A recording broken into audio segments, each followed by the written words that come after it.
আসসালামু আলাইকুম, নমস্কার। চতনা কলঙ্কা 2026 সালে ত্রিপুরা রাজ্য থেকে টোটাল 75 জন হজযাত্রী হজের উদ্দেশ্যে রওনা হবেন।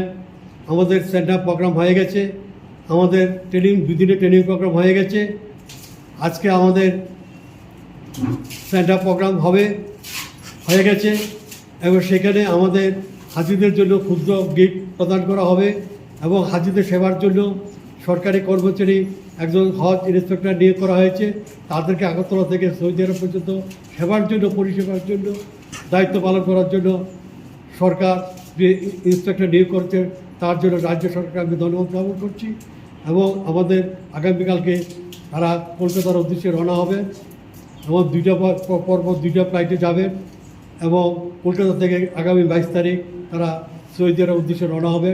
এবং আমি রাজ্য সরকার, কেন্দ্রীয় সরকারকে ধন্যবাদ জ্ঞাপন করছি। রাজ্যের মাননীয় মুখ্যমন্ত্রী ডক্টর প্রফেসর মানিক সাহাকে ধন্যবাদ জ্ঞাপন করছি, যেভাবে কাজ চলছে তার জন্য, সহায়তার জন্য আমি ধন্যবাদ জ্ঞাপন করছি। পাশাপাশি ধর্ম, বর্ণ, দলমত নির্বিশেষে সর্বংশ লোকের কাছে তাদের জন্য দোয়া আশীর্বাদ চাইছে।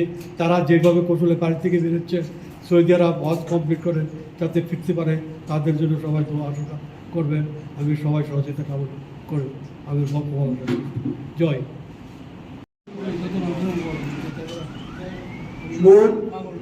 এবার হজযাত্রী 75 জন, স্টেজ হজ ইন্সপেক্টর একজন, মোট 75 জন যাবে।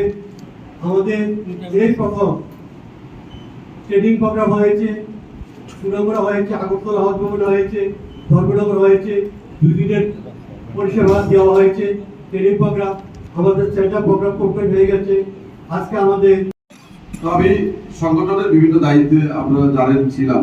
আমাদের তৎকালীন প্রাক্তন মুখ্যমন্ত্রী শ্রদ্ধেয় বিপ্লব কুমার দেব মহাশয়, ওনার চেম্বারে আমাকে যখন ডাকলো, তো আমাদের কেন্দ্রীয় একজন নেতৃত্ব ছিল, তো উনি আমাদের প্রাক্তন মুখ্যমন্ত্রী মহাশয়কে বললো, উনি হিন্দিতে বললো আর কি, বলে ভাই সাহেব আপ जो शिपुद्दीन को कुछ बड़ा चेयरमैन दीजिए।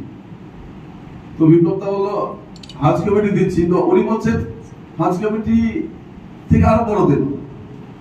তো আমি ওই সময় incoming voice call from Ali মুখ্যমন্ত্রী মহাশয় বলে আমাদের কেন্দ্রীয় থেকে আমি ওনাকে বলেছিলাম, বলে আমাদের ইসলামের 5টি আমল, আর ইসলামের 5টি আমল আমাদের জন্য ফরজ করেছেন আল্লাহ তাআলা। সেই কলেমা, নামাজ, রোজা, হজ, যাকাত। তো হজের উপরে আর কিছু হতে পারে না। তো আমি ওই সময় আমার ওই দিকটা মনে আছে এবং ওই সময় আর কোনো চেয়ারম্যান ঘোষণা হয়নি। এই হজ ভবন বিল্ডিং এর কাজ চলছিল এবং হজের দিনে যাওয়ার সময় একদম প্রাক সময়, তো তড়িঘড়ি করে রাজ্য সরকার প্রথম গভর্নমেন্ট আসার পরে রাজ্য হজ কমিটির চেয়ারম্যানের এই পবিত্র দায়িত্বটুকু আমাকে দেওয়া হয়েছিল। কিন্তু আল্লাহ হয়তো কবুল করেননি বা নিজের দিক থেকে সেই প্রচেষ্টা রাখেননি, যার কারণে আমাদের হজে যাওয়ার সৌভাগ্য হয়নি। কাজে এই সৌভাগ্যবান 74 জন মানুষের সম্মুখে দাঁড়িয়ে আমি কথা বলার সুযোগ পাওয়ার জন্য নিজেকে ভাগ্যবান আমি মনে করছি। দেখুন, আমরা হজে যাচ্ছি, ভাগ্যবান মানুষরা আপনারা যাচ্ছেন। আপনাদের কাছে নিশ্চয়ই আমরা আবেদন রাখবো আপনারা আমাদের জন্য দোয়া করবেন। আপনারা আমাদের দেশের জন্য, সমাজের জন্য, শান্তির জন্য, সুস্থিতির জন্য আপনারা দোয়া করবেন। নিশ্চিতভাবে আমরা আপনাদের জন্য দোয়া করবো। আপনারা যাতে যে উদ্দেশ্যকে নিয়ে হজযাত্রায় যাচ্ছেন সফলভাবে যাতে আপনাদের হজযাত্রাকে সম্পন্ন করে আপনার নির্বিঘ্নে আপনারা যাতে প্রত্যেকের বাড়ি ঘরে আপনারা পৌঁছাতে পারেন, আত্মীয় পরিজনদের কাছে পৌঁছাতে পারেন, সে দোয়া আমরা নিশ্চিতভাবে আমরা আপনাদের জন্য করবো। কারণ প্রায় 45 দিনের এই জার্নি আপনাদের। 20 তারিখ যাচ্ছেন, পরের মাসের 6 তারিখ সম্ভবত আগরতলা কলকাতায় আসবেন, 8 তারিখ আপনারা আগরতলায় আসবেন একাদের মধ্যে।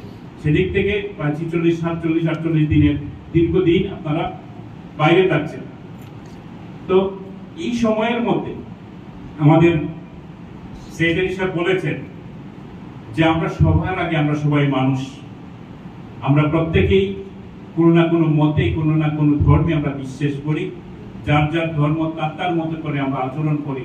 এটাই আমাদের সমাজের দীর্ঘদিন ধরে প্রচলিত নিয়ম পদ্ধতি আমরা পালন করছি। খুব একটা সুন্দর মুহূর্ত আপনারা অনুভব করবেন। আপনাদের শরীর ভালো রাখবেন। বিশেষ করে যে মেডিকেশন ওষুধপত্র আপনারা নিত্য নিয়ে থাকেন সেগুলি নেবেন। জল ভালোভাবে খাবেন।